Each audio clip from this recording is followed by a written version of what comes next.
পৌঁছাতে যে দেরি হয়ে যাবে সেটা আগেই বুঝেছিলাম। বাড়ি থেকে আরও আগে বেরোনো উচিত ছিল। একেবারে উটকো জায়গা, আগে কোনোদিনও আসিনি।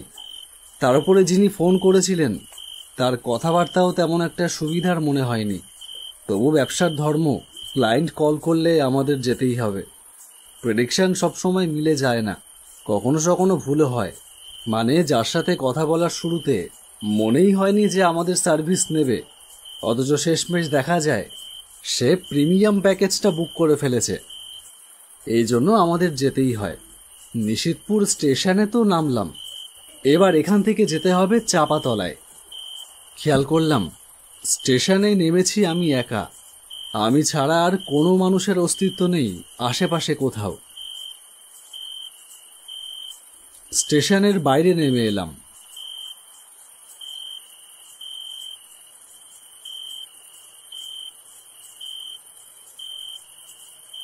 চাপাতলা যাবার জন্য এখান থেকে টোটো ধরতে হবে। মোবাইলটা বার করে দেখলাম রাত 8:30 বাজে। এত তাড়াতাড়ি আশপাশ এমন জনশূন্য, কেমন জায়গা এটা কে জানে। লোকটা তো বলেছিল স্টেশনের বাইরে থেকে টোটোয় উঠে চাপাতলায় এসে নামলেই ওনার কারখানা দেখতে পাবো, কিন্তু টোটোর নামেই তো কোনো দেখা নেই। নিঃশব্দে অনেকটা সময় কেটে গেল।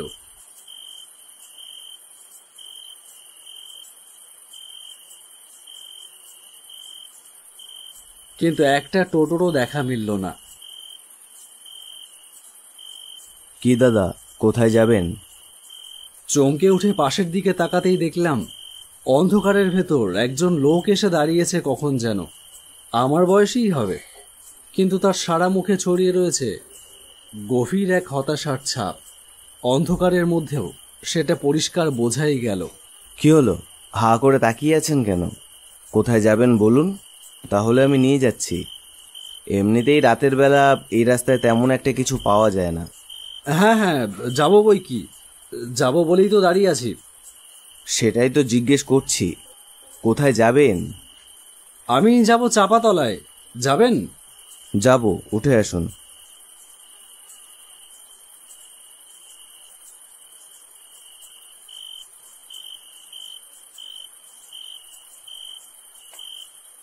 আমি টোটোয় উঠতেই টোটোটা চলতে শুরু করলো।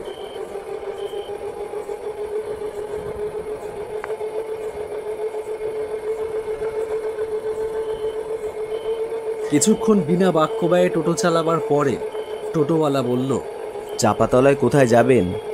চাপাতলায় হালদার ব্যাগ ফ্যাক্টরিতে যাব। Haldar bag factory? কেন, সেখানে কি দরকার? আশ্চর্য, আমার দরকার থাকতেই পারে। আপনি এত কৌতূহল দেখাচ্ছেন কেন? কৌতূহল দেখাবার কারণ আছে, তাই দেখাচ্ছি। তবে সেটা জানবার আগে আপনাকে বলতে হবে আপনি কি দরকারে ওই হালদার ব্যাগ ফ্যাক্টরিতে যাচ্ছেন। আমি একটা অ্যাড এজেন্সি চালাই, ওখান থেকে ফোন এসেছিল। ওনারা কিছু অ্যাড বানাতে চান, তাই কথা বলবার জন্য আমাকে ডেকেছেন, সেই জন্যই যাচ্ছি। আপনাকে একটা ভালো কথা বলছি, যদি নিজের ভালো চান তাহলে ওখানে যাবেন না, গেলে কিন্তু আর জীবিত ফিরতে পারবেন না।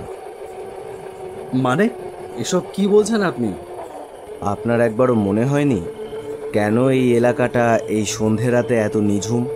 কেন রাত নামলেই লোকজনেরা আর বাড়ির বাইরে বেরোয় না?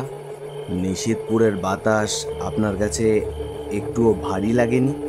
দেখুন, যা বলতে চান সেটা সোজাসুজি বলুন, বেকার বেকার রহস্য ঘনাবার চেষ্টা করবেন না। সোজা মেন পয়েন্টে আসুন। আচ্ছা বেশ, আপনাকে তাহলে স্পষ্ট করেই বলি, হালদার ব্যাগ ফ্যাক্টরির মালিক চন্দ্রভানু হালদার আসলে একজন নরপিশাচ। মানুষকে বিভিন্ন অজুহাতে সে ডেকে নিয়ে আসে তার কারখানায়, তারপর তাদের হত্যা করে তাদের মাংস খুবলে খুবলে খায়, আর সেই সব মানুষের চামড়া দিয়ে তৈরি করে ব্যাগ। দেখুন, কেন আপনি আমাকে এই সমস্ত গাঁজাখড়ি গল্প শোনাচ্ছেন আমি জানি না, আমি ঠিক বুঝতেও পারছি না। এতে আপনার কি লাভ বলুন তো? আমি শুধু চাইছি আপনাকে সাবধান করতে। ওই চন্দ্রভানু হালদার আপনাকে ডেকেছে কোনো অ্যাড বানানোর জন্য নয়, আপনাকে মেরে আপনার চামড়া দিয়ে ব্যাগ বানানোর জন্য। আমি এসব বিশ্বাস করি না। আমার কোনো দায় নেই আপনাকে বিশ্বাস করাবার, বিশ্বাস করলে আপনার জীবনটা বেঁচে যেত।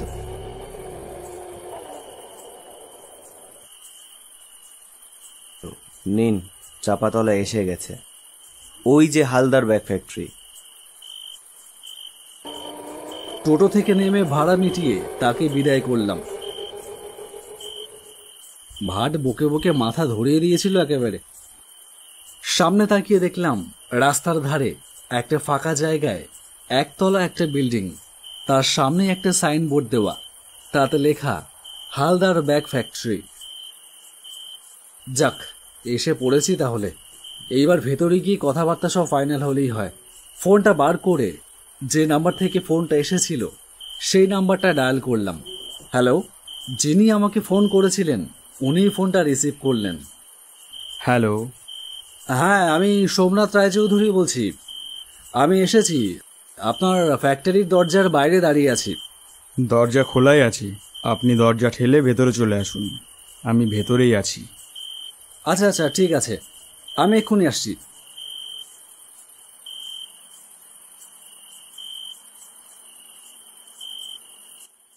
দরজা ভেজানোই ছিল, সেটা ঠেলে ভেতরে ঢুকতেই দেখলাম নানান রকম ডিজাইনের বিভিন্ন ধরনের ব্যাগের প্রচুর স্টক সাজানো। ঘরের একেবারে শেষ প্রান্তে বসে আছে একজন ভদ্রলোক। দেখেই বোঝা যায় ইনিই হলেন চন্দ্রভানু হালদার। তার সামনে এগিয়ে গিয়ে হাত জোড় করে নমস্কার জানাতেই তিনি বললেন, আসুন আসুন, বসুন প্লিজ। ট্রেনে আসতে কোনো অসুবিধা হয়নি তো? অবশ্য অসুবিধা হওয়ারই কথা, এই রাস্তায় রাতের বেলা গাড়ি ঘোড়ার যে আকাল। আপনি বসুন, আমি আপনার জন্য একটু চায়ের ব্যবস্থা করি। না না, ওসব কিছু লাগবে না। আরে ওসব কিছু আবার কি, প্রথমবার এলেন, একটু চাই তো দিচ্ছি। বসুন, বেশি সময় লাগবে না, এই যাব আর আসবো, 2 মিনিট। লোকটা উঠে গিয়ে পাশের দরজা ঠেলে ভেতরে চলে গেল। দরজাটা খোলা হলো মাত্র কয়েক সেকেন্ডের জন্য, তার মধ্যেই একটা তীব্র পচা গন্ধ ছুটে বেরিয়ে এলো ভেতরের ঘরটা থেকে। তার তীব্রতায় আমার গাটা কেমন যেন গুলিয়ে উঠল। অনেক কষ্টে নিজেকে সামলে নিলাম।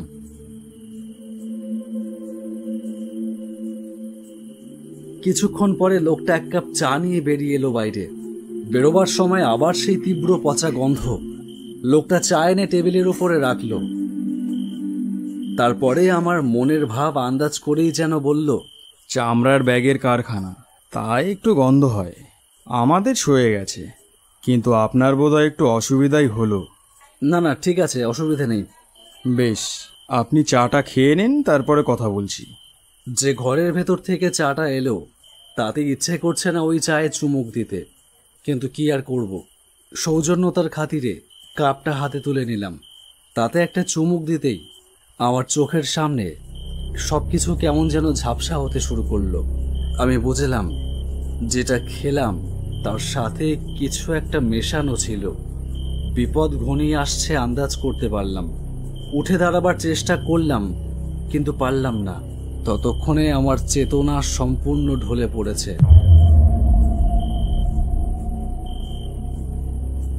যখন চোখ খুললাম দেখলাম একটা বন্ধ ঘরের ভেতরে বসে আছি। চেয়ারের সঙ্গে দড়ি দিয়ে আমার হাত পা সব বাঁধা। আমার সামনেই বসে আছে সেই লোকটা।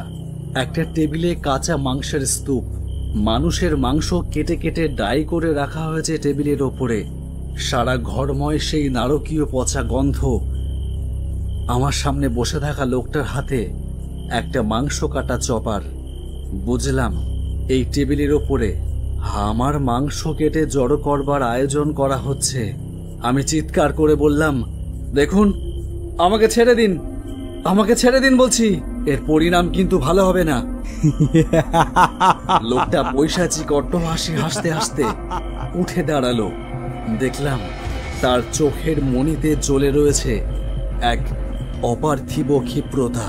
এই চাহনি কোনো জীবন্ত মানুষের হতে পারে না। সে হাসতে হাসতে এগিয়ে আসছে আমার দিকে, তার হাতে উদ্ধত চপার। মৃত্যুকে বোধহয় এই প্রথমবার সামনাসামনি দেখছি। সেই টোটোওয়ালার কথা মনে পড়ল। তার কথা বিশ্বাস করলে আজকে বোধহয় এই অনাহুত মৃত্যুর সামনে দাঁড়াতে হতো না। লোকটা আমার সামনে এসে দাঁড়াতেই দেখলাম ঠিক তার পেছনে অন্ধকার যেন দলা পাকাচ্ছে। পাক খেতে খেতে সেই অন্ধকার একটা মানুষের শরীরের আকার ধারণ করলো। সেই মানুষটাকে আমি দেখা মাত্রই চিনতে পারলাম। সেই টোটোওয়ালা। সে গর্জন করে উঠল, খবরদার, ছেড়ে দাও ওনাকে, ওনাকে তুমি মারতে পারবে না। সাথে সাথেই দেখলাম আমার হাতের পায়ের বাঁধনগুলো যেন অদৃশ্য কোনো শক্তি কেটে দিচ্ছে। আমি বাঁধন মুক্ত হয়ে চেয়ার ছেড়ে উঠে দাঁড়ালাম। না, কিছুতেই না, কিছুতেই আমি একে ছেড়ে দেব না। আজ বহু বছর পরে কোনো জীবন্ত মানুষ এসেছে, আর আমি তাকে এমনি এমনি ছেড়ে দেব? তা কি হতে পারে? তুই কেন এসেছিস? তুই চলে যা, না হলে তোর একদিন কি আমার একদিন। না, আমি কিছুতেই আর তোমাকে এ পাপ করতে দেব না। তোমার জন্য আমাদের হালদার বংশ কলঙ্কের বোঝা থেকে মুক্ত হতে পারছে না, আর সেই জন্য মুক্তি পাচ্ছি না আমরাও। আর কতদিন এই প্রেত জীবন বয়ে বেড়াবো বলতে পারো? না না না, আমি মুক্তি চাই না। আমি বেশ ভালো আছি। মানুষের মাংসের স্বাদ বড়ই সুস্বাদু, সেই সাথে মানুষের রক্ত। তাহলে তুমি আজও শুধরাবে না? এলাকার মানুষ তোমার এই কুকীর্তির জন্য তোমাকে আর আমাকে দুজনকে পিটিয়ে মারলো, আগুন ধরিয়ে দিল ওই ব্যাগের কারখানায়। সব শেষ হয়ে গেল। তোমার মনে নেই? মৃত্যুর পরেও তোমার স্বভাব বদলালো না। আমি সুযোগ বুঝে ছুট দিলাম পেছনের দিকে। কোনো রকমে দৌড়ে বেরিয়ে এলাম বাইরে। বেরিয়ে এসে দেখলাম কোথায় তখন দেখা হালদার ব্যাগ ফ্যাক্টরি সামনে অন্ধকারের ভেতর দাঁড়িয়ে আছে অনেক কাল আগে আগুনে পুড়ে যাওয়া একটা ধ্বংসাবশেষ। ভেতরে কি ঘটে চলেছে আমি জানি না। সবকিছুই কেমন যেন ধোঁয়াশার মতন মনে হচ্ছে। এমন সময় দেখলাম উল্টো দিক থেকে একটা টোটো এগিয়ে আসছে। আমার সামনে এসে আমার মুখের দিকে হা করে তাকিয়ে থাকলো কিছুক্ষণ, তারপর বলল, দাদা কি এই বিল্ডিং এর ভেতর থেকে বেরিয়ে আসলেন? হ্যাঁ। বুঝেছি, আর কিচ্ছু বলতে হবে না, উঠে আসুন। আমি টোটোয় উঠতেই সে তাড়াতাড়ি টোটোটা চালিয়ে দিল। কিছুটা যাবার পরে আমি বললাম, দাদা কি ব্যাপার, কিছু বলতে পারবেন? অনেক বছর আগে ওটা একটা ব্যাগের কারখানা ছিল, হালদার ব্যাগ ফ্যাক্টরি। বাজারে ভালোই নাম ছিল। মালিকেরা ছিল দুই ভাই, চন্দ্রভানু হালদার আর রুদ্রভানু হালদার। সব ঠিকঠাকই চলছিল, কিন্তু হঠাৎ একদিন শোনা যায় ওই ব্যাগের কারখানায় নাকি মানুষের চামড়া দিয়ে ব্যাগ তৈরি হয়। বিভিন্ন জায়গা থেকে মানুষ নিয়ে এসে তাদের হত্যা করে তাদের শরীর থেকে চামড়া কেটে নিয়ে তাই দিয়ে তৈরি করা হচ্ছে ব্যাগ। গ্রামের লোকেরা বিষয়টা জানতে পেরে সেদিন রাতের বেলায় লোকজন নিয়ে গিয়ে কারখানার ভিতরেই পিটিয়ে মারে ওই দুই ভাইকে, তারপর আগুন লাগিয়ে দেয় ওই কারখানায়। তবে পরে শোনা যায় ছোট ভাইটা নাকি ভালো ছিল, সে সব কিছুই জানতো না। তো যাই হোক, তারা তো মারা গেল, কিন্তু মৃত্যুর পরে বড় ভাই চন্দ্রভানুর বিষাক্ত আত্মা মানুষ খেকো পিশাচে পরিণত হলো। এখনো মাঝে মাঝে সে ওই কারখানায় জেগে ওঠে মানুষের মাংস আর রক্তের লোভে, বিভিন্নভাবে মানুষকে টেনে আনে। ওই ব্যাগের কারখানাও মায়াবী ছন্দে জেগে উঠে আবার আগের আকার ধারণ করে। আপনাকে নিশ্চয়ই ছোট ভাই রুদ্রভানু বাঁচিয়েছে। হ্যাঁ, তাই হবে হয়তো। ছোট ভাইটা বড় ভালো ছিল, শেষের দিকে কারখানার কাজ ছেড়ে দিয়ে টোটো চালাতো। কিন্তু দেখুন কি কপাল, একজনের অপরাধে দুজনকেই মরতে হলো। মনে মনে ধন্যবাদ দিলাম রুদ্রভানুকে। আজ তার জন্যে জীবন নিয়ে বাড়ি ফিরতে পারছি।